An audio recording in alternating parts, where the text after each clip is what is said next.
Hi everyone, my name is Anna. I'm a single mom and I am a frontliner here in UK. Being infected with this silent killer COVID-19 is not something that I'm proud of, but I'm happy to share how I was able to get through it, knowing it's taken thousands of lives, millions of people, and it did not take mine.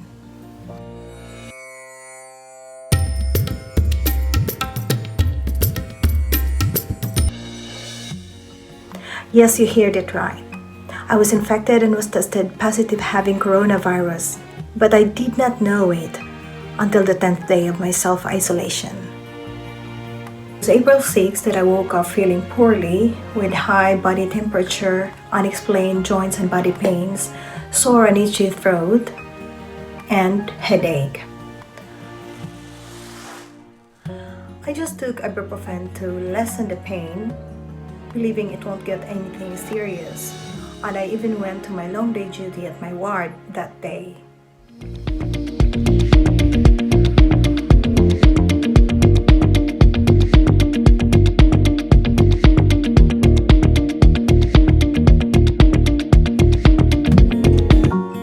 Few hours of my work, I told my colleague and my matron that I don't feel well, and I'm very scared if I have this coronavirus. And my matron responded that I should not think about it so much or else I will really have it. So I tried to ignore how I was feeling that day and secretly took paracetamol. After 30 minutes, I checked my body temperature and it was 37.4. After an hour, I started to feel hot again. My skin was so sore to touch, my headache went really persistent, my fingers and toenails were really cold. So I checked my body temperature and it was 38.2.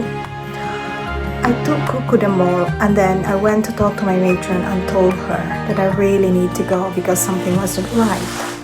So I took my bag, went home, straight to shower and in bed. I just want to sleep that time. So the next day, I felt like my headache went terribly bad and I was feeling feverish again.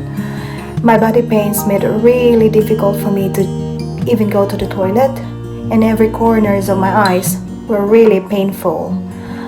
I don't normally take medications immediately, but that time I decided to take paracetamol religiously every 4 hours.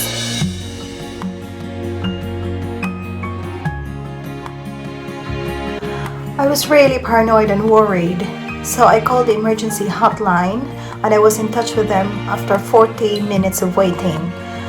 Assessment over the phone was made and they asked me different questions. If I'm having difficulty of breathing, if I have fever, persistent cough, if I had previous heart attack episodes, if I am under chemotherapy treatment, or if I had severe bleeding or hemorrhage. So the guy I spoke to referred me to a clinician who called me after 2 hours. So I was talking to this clinician and she was asking me the same questions that the previous guy was asking me. She confirmed to me that the symptoms that I was manifesting at that time perfectly matches the coronavirus symptoms. And she advised me to stay at home, take paracetamol, and if my symptoms will get really worse, I need to call them. I was really frustrated and anxious, thinking, what if I will die at that time? Who will take care of my son? And I was just sobbing and told her, I only want to be tested and treated just like those patients that we are dealing with at the hospital. While talking, she cannot say that I have a difficulty of breathing, that I need an oxygen, or I need to be taken to the hospital. And she added that I'm perfectly fine. I'm not fine. I'm not fine. I need help at that time. But as she told me, I only need to self-isolate and take paracetamol, then call them if I get really worse. I'm very upset. I'm frustrated. Another day, I had additional symptoms. My scalp is so sore to touch. I lost my appetite and I can't hear properly. My nose were very congested. and my body was so tired. My mind is pushing me to do something, but I just end up in bed lying and sleeping. But I was still having my paracetamol 4 hourly and my daily doses of vitamin C and vitamin D. What I've noticed that day, after taking paracetamol for a few times, I did not have any fever, but my head and body pains were still on. So the same scenario, I called the emergency hotline again and had been assessed over the phone, but did not get any help. I decided I need to call my GP and explain everything. But I get the same advice, to self-isolate and take paracetamol. So I told myself, I need to change something. I can't just stay like this. I need to fight because I have a son waiting for me back home. So I was reading about coronavirus, found a very interesting information about self-steaming. It is a Filipino traditional home remedies.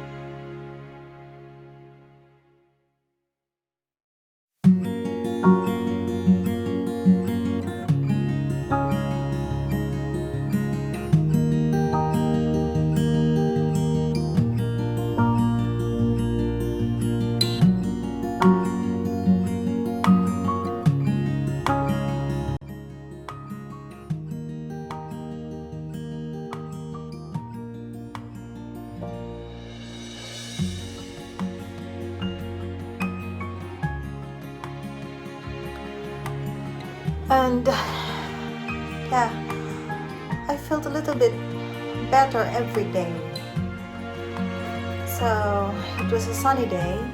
I went out to get some sunshine for my back for like 30 minutes, and I did a lot of cooking because I want to divert my attention from being worried and very anxious, and will just end me up calling my GP and emergency hotlines. And I was still paranoid about this unexplainable headache. April 13, I woke up with this bad flank pain on my left side, and even just to touch the skin outside is really sore.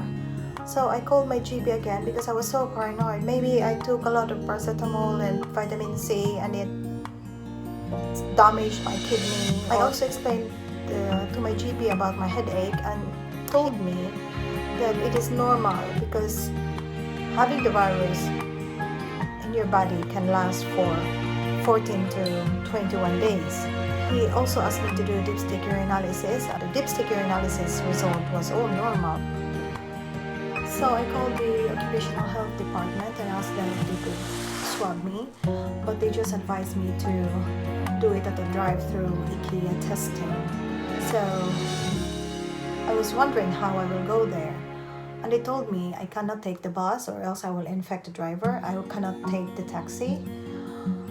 I only need to have someone to drive me, and it must be a family member who is self-isolating in one household. I was really furious and told them, I don't understand why you will ask me to go to IKEA while I'll just live in front of the hospital where I'm working. They just told me that it's the rules at the moment. I can't drive, I don't have a car. And I have nobody, I live alone.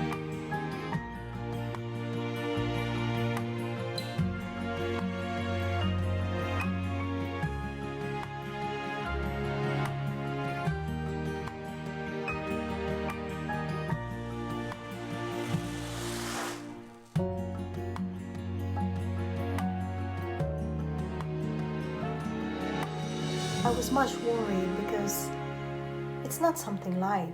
It's a serious virus, really worrying.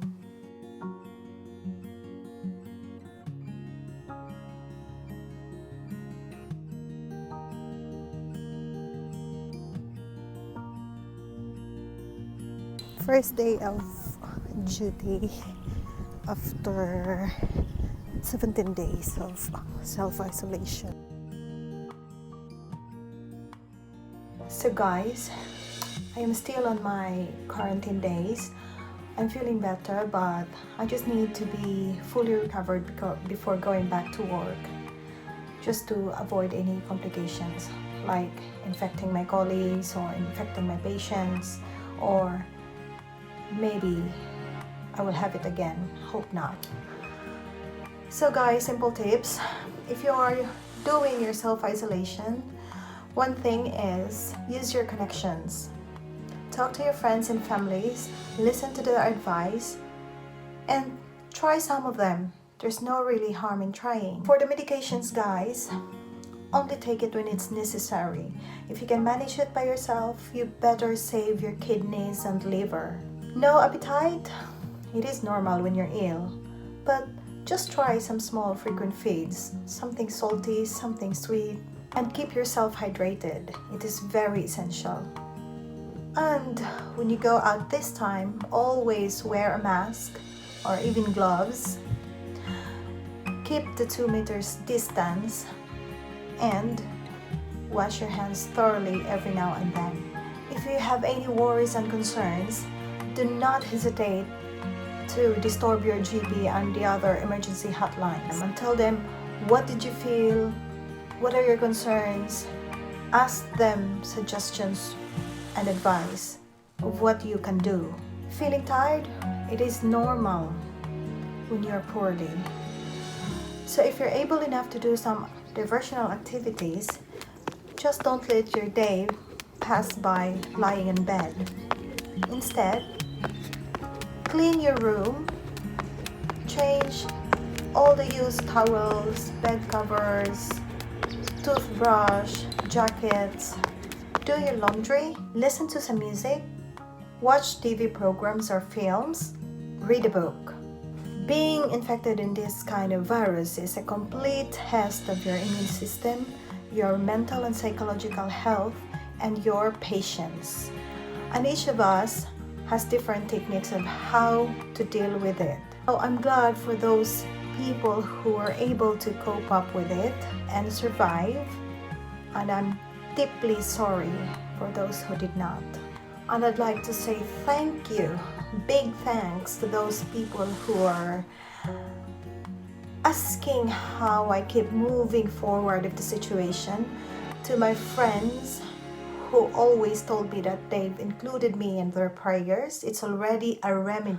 To my families, to my son who's been so worried about my situation here, and to my friends here in London being so fearless of coming here and joining me for dinner.